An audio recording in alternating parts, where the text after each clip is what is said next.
सो ये गाइस, आप सभी का स्वागत है आज की नए वीडियो के अंदर। इस वीडियो में हम लोग बात करेंगे कि बीडब्ल्यू कैसे हम लोग पास हो सकते हैं। Like most of the students बोल रहे थे बीडब्ल्यू की डिस्कशन ग्रुप में कि इसके ऊपर एक वीडियो बनाओ, तो मैंने वीडियो बनाने का सोचा और मैं बना भी रहा हूँ। और इसके साथ साथ मैं आप लोग को कुछ इंपॉर्टेंट क्वेश्चन भी देने वाला हूँ जो आप लोग करो या आने के चांसेस है, और कौन से टॉपिक जो है वो पूछे जाते हैं वो सारा चीज़ डिस्कशन करूँगा। और कौन से मॉड्यूल्स करना चाहिए कौन से नहीं करना चाहिए उसके बारे में भी डिस्कशन करेंगे, तो लास्ट तक वीडियो ज़रूर देखना। सो पहले हम लोग वीडियो को एकदम शॉर्ट में ख़त्म करते हैं। पहले हम लोग पेपर पैटर्न की बात करें तो क्वेश्चन नंबर 1 जो होता है वो कंपलसरी क्वेश्चन होता है 20 मार्क्स का। कोई भी 4 अटेम्प्ट करना रहता है, जो है 5-5 मार्क्स के क्वेश्चन आते हैं। क्वेश्चन नंबर 2 से लेके क्वेश्चन नंबर 6 तक सारे क्वेश्चन 10-10 मार्क्स के आते हैं। बीच में कुछ सब क्वेश्चन ऐसा मिलेगा जो 10 मार्क्स का आता है और बाकी के जो 2 क्वेश्चन रहते हैं वो 5-5 मार्क्स के लिए आते हैं।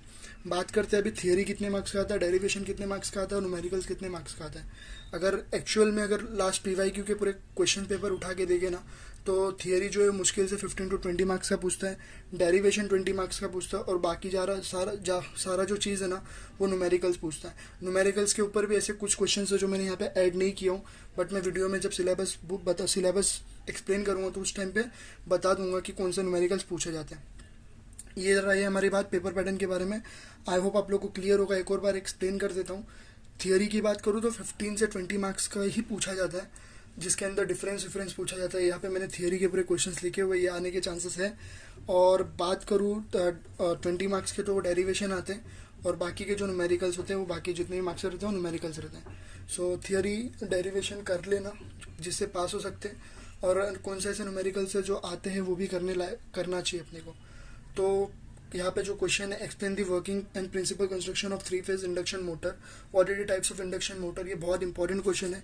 3 फेज इंडक्शन मोटर के ऊपर आप लोग को क्वेश्चन थियरी में देखने मिलता है और उसके कितने टाइप्स होते हैं वो भी पूछता है, तो इसको इंपॉर्टेंट मार्क पहले करके रखना। फिर explain the construction of 3 phase motor के ऊपर भी क्वेश्चन आता है। सो वही रहता है। तो एक बार ये क्वेश्चन इंपॉर्टेंट है, बहुत इंपॉर्टेंट है, तो ये क्वेश्चन करके जाना, क्योंकि अब तक के जितने भी पेपर आए ना उसमें मैंने एनालाइज किया तो ये क्वेश्चन मेरे को हर एक पेपर में दिखा। Explain the working principle and construction of 3 phase induction motor और the types of induction motor, तो कर लेना। बात करूँ क्वेश्चन 2 के बारे में, तो ये क्वेश्चन भी आता है, इंपॉर्टेंट है, लेकिन ये कभी कभी घुमा देते हैं, लेकिन इसका आंसर सेम होता है। Draw NEET diagram of 2 watt meter method of power measurement in 3 phase circuit for resistive load. ये हो गया। अगर उसका अलग पूछा तो यहाँ पे बोलेगा prove that 2 watt meter method can measure the power in 3 phase star connected circuit. इस टाइप के क्वेश्चंस आते हैं।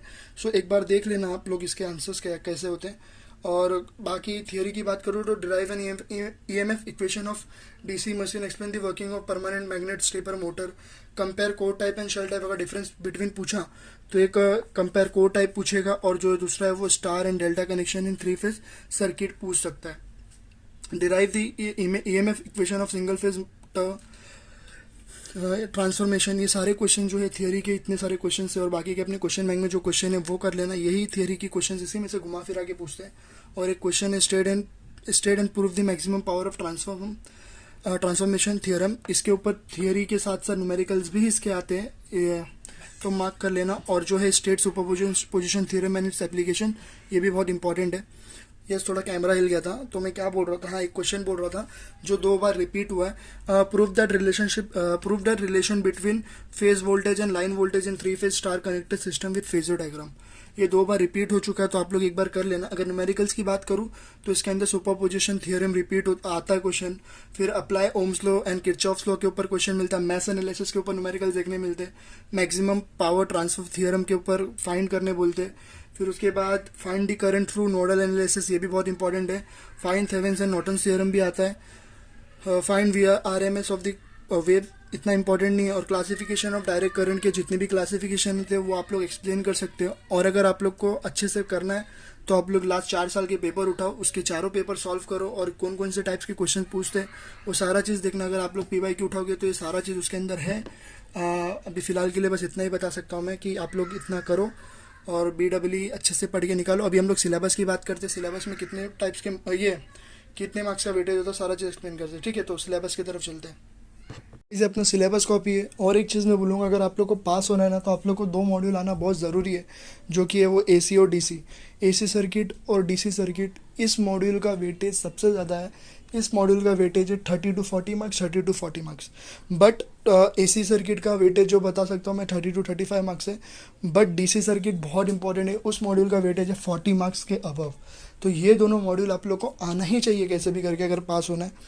सो कर लो भाई ये मॉड्यूल, डीसी सर्किट कर लो, अच्छे से पास हो जाओगे। डीसी सर्किट में किरचॉफ्स लॉ के ऊपर क्वेश्चंस पूछते हैं, फिर मैश एंड नोडल एनालिसिस के ऊपर क्वेश्चन पूछते हैं, थेवेन्स थ्योरम के ऊपर पूछते हैं, northern theorem, action and maximum transfer theorem जो मैंने अभी आप लोग को बताया था।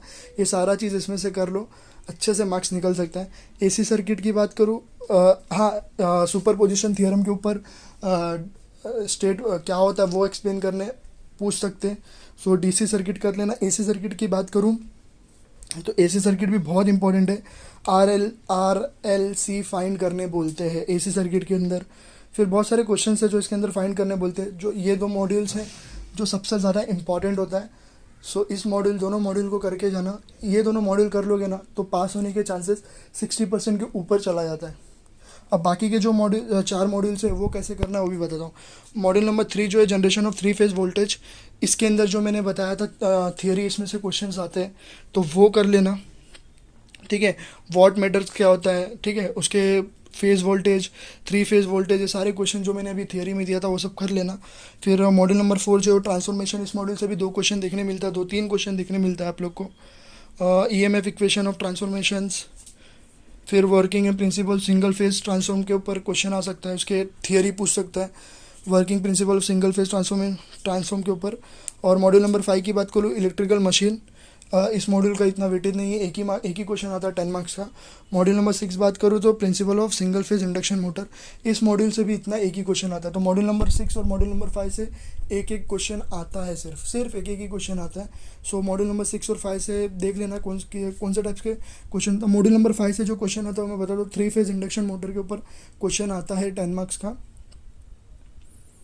ठीक है। सो ये सारा अपना वेटेज है, पेपर पेट है ये इस BEE का। और जो सबसे ज़्यादा वेटेज है वो मॉड्यूल नंबर 1 और मॉड्यूल नंबर 2 से ही है। अभी भी कुछ नहीं बिगड़ा, जिन्होंने कुछ नहीं पढ़ा स्टार्ट किया है, पढ़ना स्टार्ट कर दो। अभी जो मैंने समझाया वो भी उतना भी कर लो और न्यूमेरिकल्स कर लो, और जो न्यूमेरिकल्स बताया उसके यूट्यूब पे सिर्फ उसके टॉपिक सर्च करो, कहीं जाने की ज़रूरत नहीं। गेट ट्यूटोरियल्स करा रहा है, हर एक टाइप्स के सम्स करा रहा है, वो टाइप्स के सम्स के कंसेप्ट क्लियर रखो बस, और कुछ नहीं है। BEE भी निकल जाएगा, पेपर मॉडरेट है, इजी दोनों टाइप्स में आ सकता है। बस अगर आप लोगों का कंसेप्ट क्लियर रहा तो ये भी निकल जाएगा। बस इतना एक्सप्लेन करना था। Thank you.